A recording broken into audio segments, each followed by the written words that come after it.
Welcome to March. So we have just gone through Valentine's Day. And if you don't know, on Valentine's Day, I launched the Love Gates report. And OMG, lots of ahas, lots of reviews, lots of feedback. Everyone had questions. They had questions. So last month, my last video was on Love Gates 101. So this was all about the foundation, the two different types, the shadow versus the gift. So this month, I want to go practical because hundreds of you have been asking questions after downloading your report and the report of your partners too. Joan, I have 7 gates. I have 3 gates. What does that mean? Is that too much? Is that too little? Is that too many? My partner and I have different gates. What does that mean? Does it mean we're doomed? I don't love my love gates. I hate them actually. I want different love gates. Can I change them? How do I use it now that I know? How do I know what kind of partner I deserve when I'm going on dates? I want to go deeper. Where do I start? I have no love gates. Yes, there are people without love gates. What does that mean?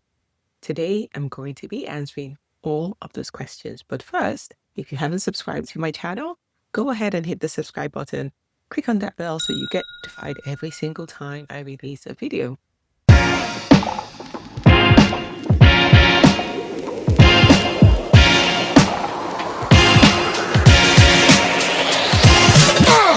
So welcome to Love by Design. If you haven't met me yet, my name is Joan. I am the Conscious Love Architect, and I'm here to usher in a new paradigm of how we do love and how love does us based on your human design. So this isn't theory. Today, it's all about application. Let's jump in. So the first question that I usually get is, should I have the same gate as my partner? And there's no surprise because, again, we were given the old love languages. We were told to learn the old love languages. And so we have questions. So the simple way I would say this is no, not necessarily. The gate configuration is not as important as the consciousness that you bring to it. So there are connections where the couples have the same gates, yet if both are in the shadow or one person is in the shadow, they just don't thrive because they are still performing, they are still in the shadow expression of it, and it still doesn't work. So the question isn't so much about do we match? It's are we both willing to operate from the gift frequency, which is moving from the shadow to the higher frequency of the gate. So on this question, I want to touch on some different types of love gate connections, which I really go deep into in my book. So think of it as your love gates are your primary colors. So this is your soul's palettes, your color palettes. When you meet somebody, the two colors get to mix on a shared canvas, which in this case will be your relationship. So the first one is same gates. Okay, so you had the same love gates, you both broadcast the same frequency, hopefully the gift, higher frequency. So you both share a native tongue, right? There's that deep connection, there's that deep recognition. You immediately on each other. You literally get each other because you are speaking the exact same energetic language. When it's in the gift, it is a united front. Your strengths are amplified because again, you both have the same. So if you think about the Obamas, which I really go into in my book, they both have the gate 41 and the 44. So they didn't just share their dreams, they had the same energetic tools to build a world around their dreams. But if it's in the shadow, well, this is like the echo chamber. So if both people are in the shadow or one person is in the shadow, it just becomes a huge spiral. Imagine the gate 40s, the resentful providers, which I have that gate 40 as well. And now another gate 44, which is trapped in performance. That's the seeker. Not great, not good at all. So similar gates are great for people doing their own work who can hold each other accountable to the gift, but it's not necessary, like I said.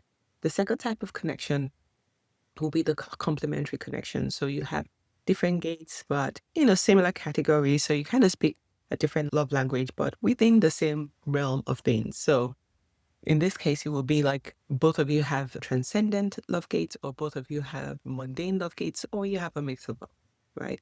So you're in the same territory, but you kind of express it differently. So if you think of it as an example, I'm going to use the gate 40 as well, who is the provider, and then the gate 41, who is the dreamer. Both are mundane. Both want deep connection, but show it completely differently. They need to feel it a little bit different. So one is through that dedicated provision where, I will provide, I'll be there for you, I'll support you. And one is through this dreams of fantasy and just being always excited. That's the gate for the lover of fantasies. So if both people are in the gift, again, we're talking about the complementary.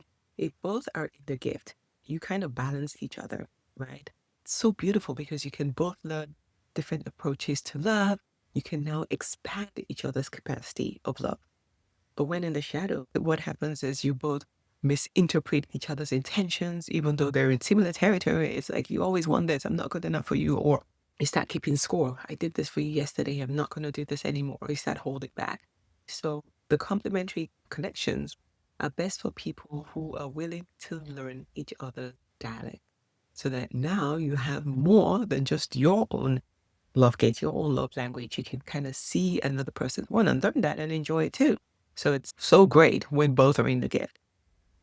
The third type of connection is kind of like the mix now. So you have a mix of transcendent plus a mundane, or a mix of mundane, the transcendent, where one person loves through someone to the universe, to the universal. So that's the transcendent. And then the mundane is where one person loves personally. So the romantic, intimate, one type of relationships.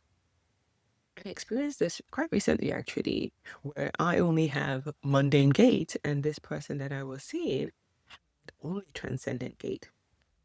So he had the gate 15, which is loving humanity, and I have the gate 44, which is successful love. One needs flow and universal connection, so that's the transcendent, where I need recognition and structure in the partnership. And so initially we were, I would say, kind of in the gift expression where we were able to expand each other's capacity for the different types, like really see his spiritual universal side of love, and he could see more of my personal side of love. And it was great because I could learn from that experience and learn from him.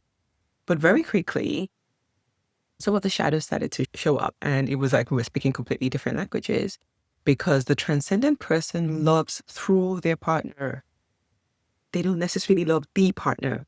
And it's very difficult, especially when you get to experience it. It can be very frustrating where it's always like, oh, I need to be connected to source. Or the universe hasn't said. But whereas I only have the mundane. So yeah, maybe there's some spiritual stuff happening, but I needed that one-on-one connection, that interpersonal connection. And it became a really bit of a struggle to really move past this difference in our love languages. So again, it's not good or bad. It is who it's right for.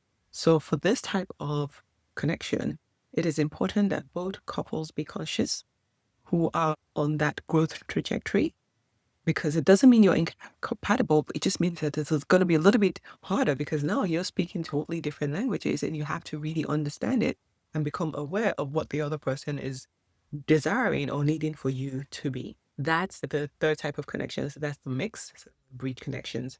And then the last one is where there's really no overlap at all. It's just different love gates, or one person has no love gates at all, and one person has.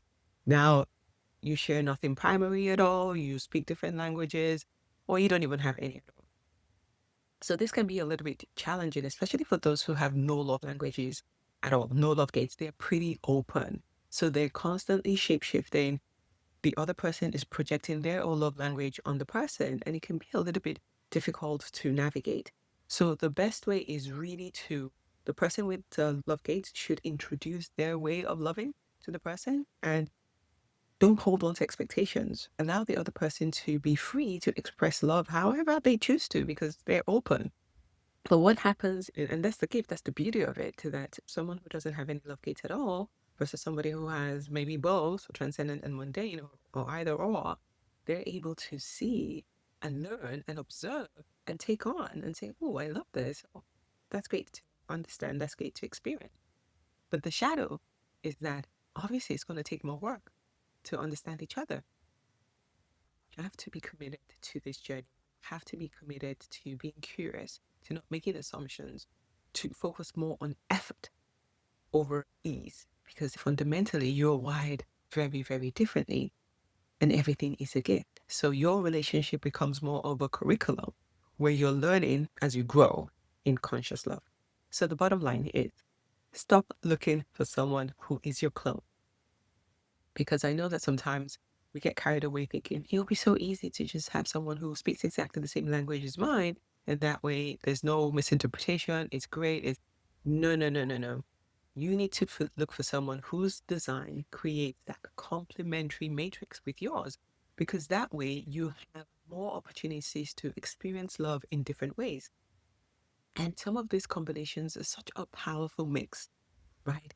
They will have some shared strength in certain areas. You can have this beautiful teacher student dynamic where you're kind of learning and observing. You're like, whoa, I don't experience love that way, but it's so great seeing you show it from the gift angle. And that way, so the goal isn't this perfect overlap. It's more about the conscious appreciation and co-creation of this conscious partnership. Your gates don't determine compatibility. I want that very, very clear. It's your willingness to honor your design, the other person's design, that makes you compatible. So that's question one.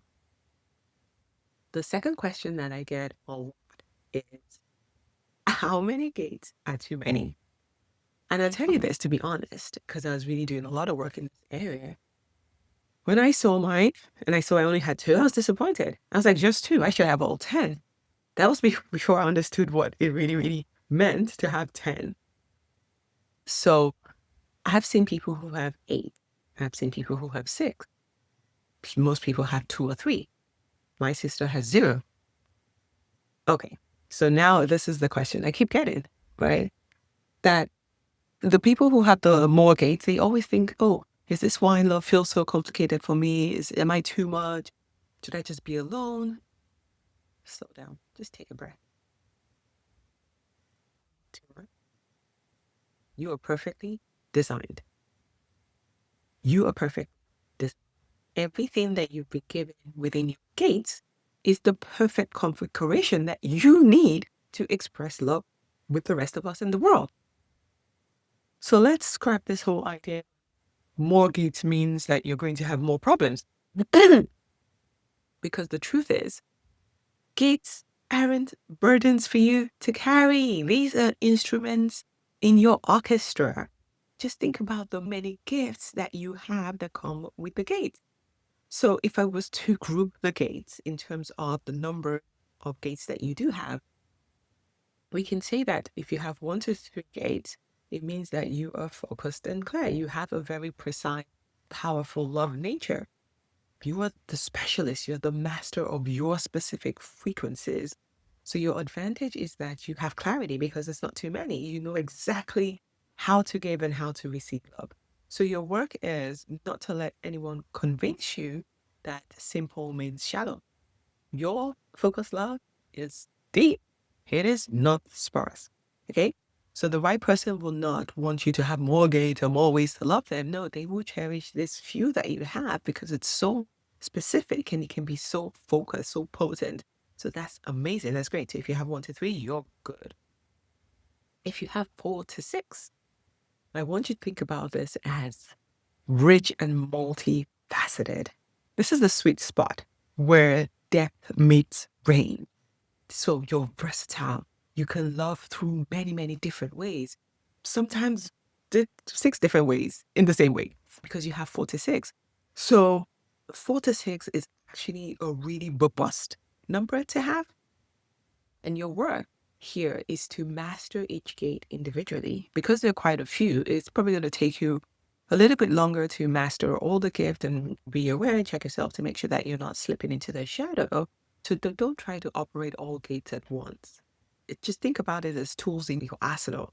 So you know which gate you need to pull out in each moment. So you're not just throwing all 6 or all 4 all the time at every situation. No, now you're able to say, what is this current situation requiring of me to pull from my toolkit of my gifts, my love gates? So that's the 4 to 6.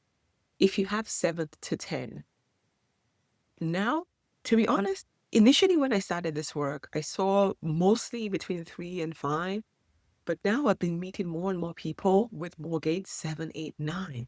I haven't met anybody with 10. So if you do have a 10, please let me know. Maybe I need to study you. So 7 to 10 gates means that your love is a little bit more complex, yeah, but not difficult, complex, and it's the full spectrum. So you're here to experience all facets of love, the full spectrum of love expression. That is abundance. That is the full orchestra. So here's what really, really matters. Back to that whole gift and shadow, because that's what's most important. It's not how many, it's where are you operating from, the shadow or the gift. So you can imagine 8 gates, the shadow. So this is going to be chaos, depletion, just trying to be everything to everyone, exhausting. But now flip that and imagine 8 gates in the gift. So much depth, so much richness, so much love, like they can't even hold it because there's so much love bursting out them. And you already have the capacity to hold all of that complexity. So that is your biggest advantage. If you have so many gates, you can meet people in almost any love frequency that they speak because you have it. So doesn't matter if the person has transcendent or mundane or 41 or 40 or 28, you probably already have that. So you understand where they're coming from and you can speak their language. That is such a beautiful gift. So your work here is not to dilute yourself, right? Again, like I said, it's going to be a lot. So just choose one gate per season, per relationship phase, per moment. Just don't try to be everything to everyone. You don't have to be the entire symphony. You just need to know which gate you need to tap into, which instrument you need to play at what point in time. So the real question is not how many gates do I have, but am I operating consciously from the gift, the shadow? I've watched many clients I have who have 7 gates plus try to love someone through all of them. So devotion, recognition, emotional depth, perfection, fantasy, all in the same week, all at once, and all quite desperately. And guess what? The partner did not feel loved. The partner felt overwhelmed. Not because the person had too many gates, no. It's because they were operating from the shadow and operating in all of them simultaneously. So here's the trick. The trick is pick one gate, master that gate, move it from the shadow to the gift, and then the next. And then use each gate per situation because one gate operated consciously will serve you way better than 10 gates in the shadow. So if you have so many gates, you're not too much. If you have fewer gates, you're not too little. You are designed exactly for your own love story. Question number 3. Okay, I don't like my love gates. There's no gate shaming allowed. None whatsoever. So you read your gate and you're like, oh, gate 44, the status seeker. I'm not a status seeker. Gate 10, the validation addict. I don't want that. Gate 55, the emotional storm. Ooh, why do I have to be a storm? Your stomach drops. You're like, ooh, this is it. This is my design. No wonder my relationships are. I want you to pause right there. The myth about some gates being better than others, not true. Every gate is neutral. Every love gate is neutral. There are no good ones. There are no bad ones. There are only shadows that haven't been transformed yet.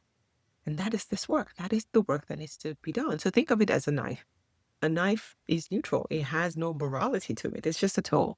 So in the hands of a skilled chef, a Michelin star chef, it becomes an instrument of creation. Slicing herbs, carving a rose, preparing a feast. This is the gift. But that same knife in the hands of someone who is terrified or acting from fear in panic, it becomes a weapon, an instrument of chaos. And that is the shadow. The knife didn't change, it's just the person holding it that changed. So you don't get a different knife when you move from shadow to gift. You just learn how to transform that shadow to a gift because now you have the skill, you have the awareness, and you have the intention. So here's some examples of some gates and the transformation that's possible. So we'll use gate 10, which is the shadow of the validation addict and the gift of the sovereign self. So in the shadow, the gate 10 is constantly needing reassurance. Do you love me? Do I look this? Just constantly needing validation. But when they discover self-love, everything shifts. And that is the gift of it. Because self-love is so solid. It magnetizes authentic admiration. Your journey to sovereignty becomes a lesson for all of us. I always tell people with gate 10, you are a lesson for all of us on how to love ourselves. And it's so perfect because in the world of conditioning, a wounded world, you have so much to show us. You can offer unconditional love. Well, let's look at gate 41. And I know people who are 41 don't really love it because most of us, again, stuck in the shadow. The shadow is the fantasy chaser. The gift is the dream realist. So in the shadow, constantly addicted to prologue, constantly chasing some fantasy, some ideal, instead of actually building that reality. The gift is being able to infuse stable relationships with imagination and possibility.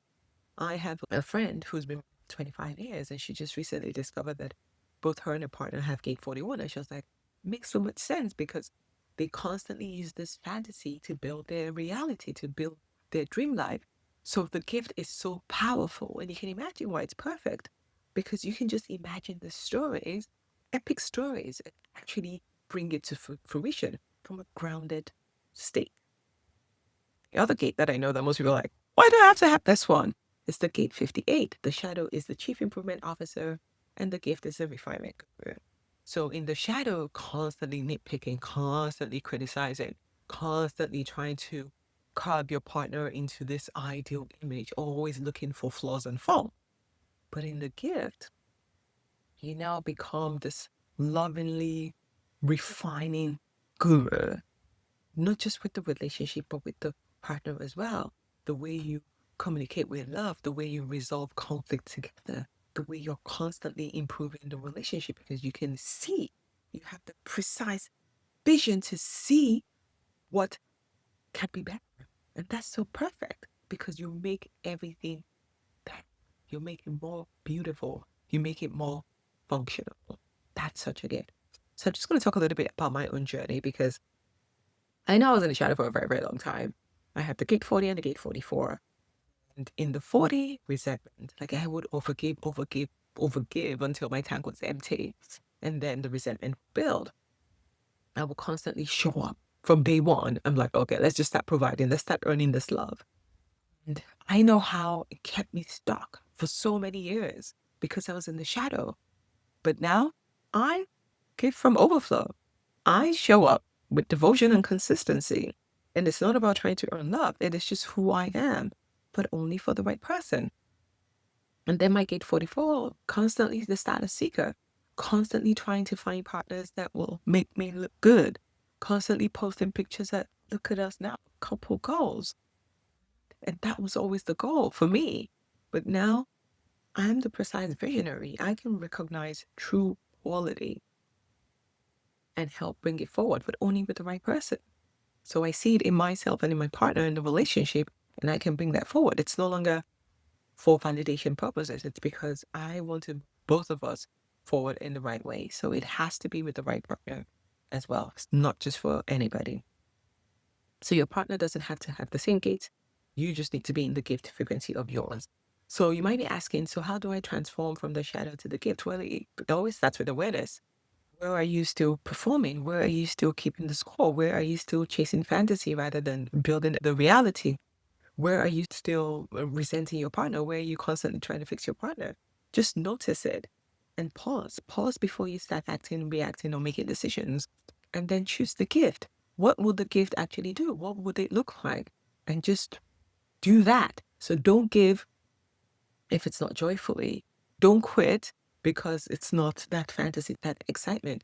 Don't run away when you're going through the emotional waves if you have gate 55 and just keep practicing that. The more you do it, the more you lean on the gift versus the shadow, which is all fear-based, the more you will start to express the higher frequency of your gate. The shadow isn't permanent. It is just waiting for you to transition and transform to the gift side of it. And the gift is what we're all waiting for. The gift is what you were given. So you're not broken, you're not too much, you're not wrong. You just need to operate more from the gift than the shadow. Okay, next question. So now I know my love gates and I'm dating. How do I use it? How do I date with my love gates? So your love gates are not just inside. They're your dating strategy. I shut down my entire previous business that was teaching dating tactics because now this is your strategy. You don't need me to tell you how to date. Your design is your strategy. So all this hullabaloo about chemistry, butterflies, love at first sight attraction, check boxes, chemistry lies. All of those things don't work. What works is your gates tell you exactly what you need. Not what the world said, what you need, your specific configuration. They show you how you are designed to give and receive love. So when you date with your from the gift frequency, you naturally magnetize people who are in the right gift of their own frequencies too, and you repel the ones that aren't, and that's what you want. So when you're going on dates, just remember your gates, the shadow and gift, and then use that as your filter as you go on the date so that you don't drop into the shadow, right? If you're gate 10, don't start seeking for validation. Oh, do they like me? Should I do this? If I said this, would they like me more? Or if you're gate 40 already planning, oh, how can I do this for them? They tell you about their business and you're thinking, oh, if I help them with this, or I did this, I did that, then they will love me. No, no more earning, no more trying to earn love. Or the gate 41, oh, you start fantasizing about building this forever, happily ever after with them. Or gate 58, already criticizing, oh, look at their shoes. I don't like their hair. I don't like this. I don't like that. Just catch yourself. Okay, it's all about awareness. Catch yourself when you're on dates and shift to the gift frequency. So you're just there, if you're gate 10, I'm whole, you're not seeking approval, you're just being your unapologetic sovereign self. Gate 40, I give joyfully or I don't give at all, and that's A-okay.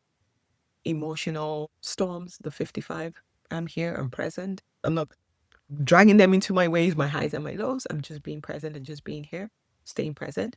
Gate 41, you're not now diving into your fantasy land. You're like, oh, I'm here. We'll see how this goes. I'm not imagining what could be. I'm just being here right now. And then after the date is where you go and you reflect and you're like, what energy did I feel with this person? Does it match my energy or doesn't it? Did I perform or did I not?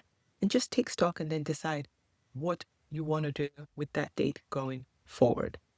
So when you're in the right frequency, you will attract the right partners and you will repel, thankfully, the ones that are not a match for you. So this is your truth detector. Your love gates are your truth detector that can help you to make the right decisions when you go on dates. They're your filter. Okay, question 5. How do we use the love gates report as a couple? Because I did have quite a few people who are couples download the report. So you're in a relationship, it might be great, it might be not good. It doesn't really matter at this point. The point is now you have your love gates reports. This, the ahas that people got from using this, oh my God, deep conversations that they haven't had with their partners because they knew they were experiencing different things, but never had a name for it. So now you have a tool. So here's the truth about most couples. Most couples, up until now, have always been about the behavioral side of the work. So Gary Chapman's 5 love languages, acts of service, words of affirmation, or attachment theory. Okay, I need to be less anxious or avoidant. I need to be more secure. Oh, I need to learn how to communicate. I need to do great. Those were all good. The love gates adds an additional dimension to it. So this is the energetic alignment. So how both of you are designed for love, to give and receive love. So this isn't about fixing problems. It's about really accessing the depth of who they are. Probably seeing your partner in a different light.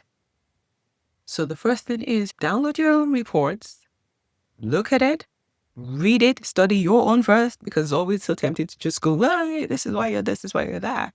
This isn't about finding ammunition to use against your partner. It's about building self-awareness for both of you.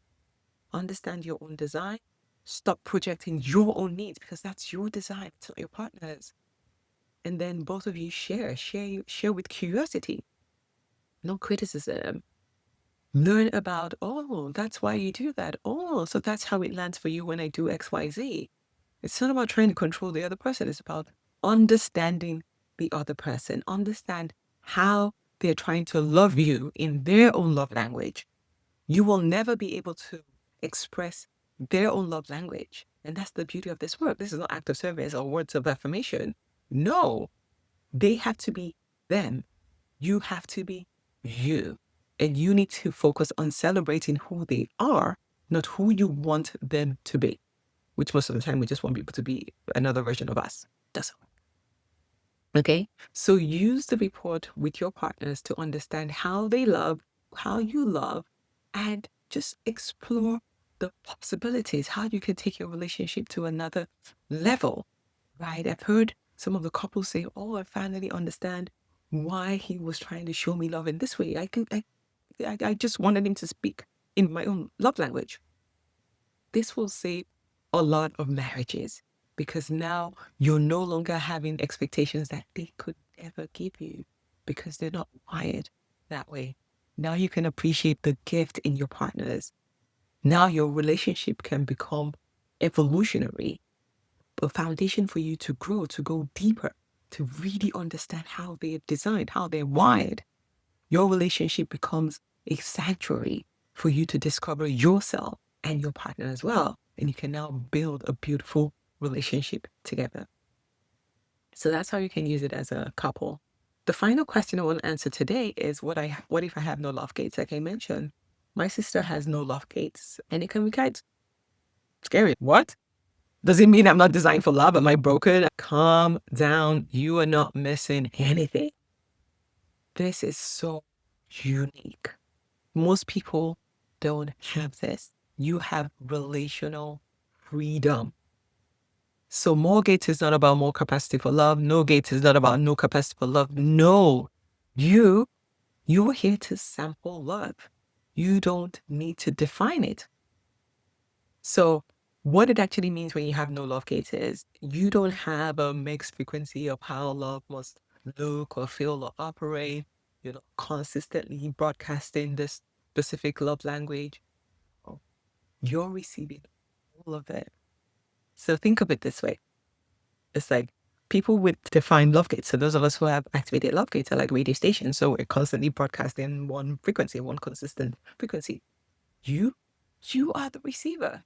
You can tune into any station, to any frequency, and you can experience the full spectrum, all 10 love gates. You are not the speaker, you are the amplifier. So that is your gift, relational flexibility. So with your partners, you can feel everything that they bring on. So a partner with the gate 40, you feel the devotion and commitment deeply. With the 41, you can access their fantasy and their dreams and their desire. With a 55, you can experience all that emotional depth. With a 46, you can connect through embodiment. You're not locked into one single expression. No, you have the flexibility that most of us, the rest of us, don't have. And that is your superpower. But here's the biggest challenge. If you're not aware, you could end up losing yourself because you start shape-shifting to be whoever your partner needs you to be. So I see people who have no love gates. I know one, they're constantly shape-shifting. I just become whoever my partner needs me to be at this point in time. Every relationship feels different with different people. I'm confused about what I actually want. That is your gift. You just need to be aware of it. You need to develop your discernment and be able to ask yourself, am I experiencing my partner's design or my own? Do I like who I become? This is a very important question for you. Decision making. Do I like who I become when I'm with this person? Am I choosing this person or just matching their frequency? Because remember, the frequency is theirs. You're just tuning in. So when you're alone, away from your partner's energy, what do you actually feel? How do you actually feel? Because that's your truth, not the amplified experience of their gates. That is your truth. So choose partners whose love gates you actually want to experience and amplify. Lucky you, because you're going to take on their frequency anyway. So make sure it's the one that you want, the one that is going to enhance your life. What a beautiful, beautiful superpower. So bottom line is, you're not missing love capacity. No, you have relational freedom that most people would kill for. I know I would, because being able to love any type and experience love in any way, shape, and form, that is fantastic. Your design is perfect for you. You don't need love gates to love well. You just need to discern and choose well. Okay, so those were the 6 most common questions I've gotten since I launched the Love Gate report. If you haven't downloaded yours, I'll have the link below, but it's thenewlovelanguages.com/chart. Go ahead and download your own Love Gate, your own love report, and let me know. Let me know what ahas you're seeing, how you're using it, whether you're single or you're a couple, what conversations have come up between you and your partner, and what other questions you have. I'm going to keep sharing all that I'm seeing across different people who are reading their reports and things that are coming up. So let me know that also, if I can ask you to leave a review so that it can help other people. This is something that is brand new. It's never been done before. A deeper way, as we've stepped into the new era and the conscious alignment type of love is now available, which is divine union. People need a way. You need a way. I need a way to be able to access that higher frequency of relationships, which is here now and available for all of us. So this is just the first step. Understanding your energetic blueprint. When you download yours, share it with your friends, share it with your family members, married, single, it doesn't matter. People need to understand their energetic blueprint for love, so that we can make better decisions and the world can become a better place as we choose better partners and elevate the partnerships that we already have. Thank you for joining me this week. Don't forget to subscribe, like, and share. Share this video if you found it helpful or you feel like it can help somebody else who maybe is not going through a very fantastic time at the moment. Until next month, keep being you. I hope you had a wonderful Valentine's Day, and I will see you next month. Thank you so much for watching.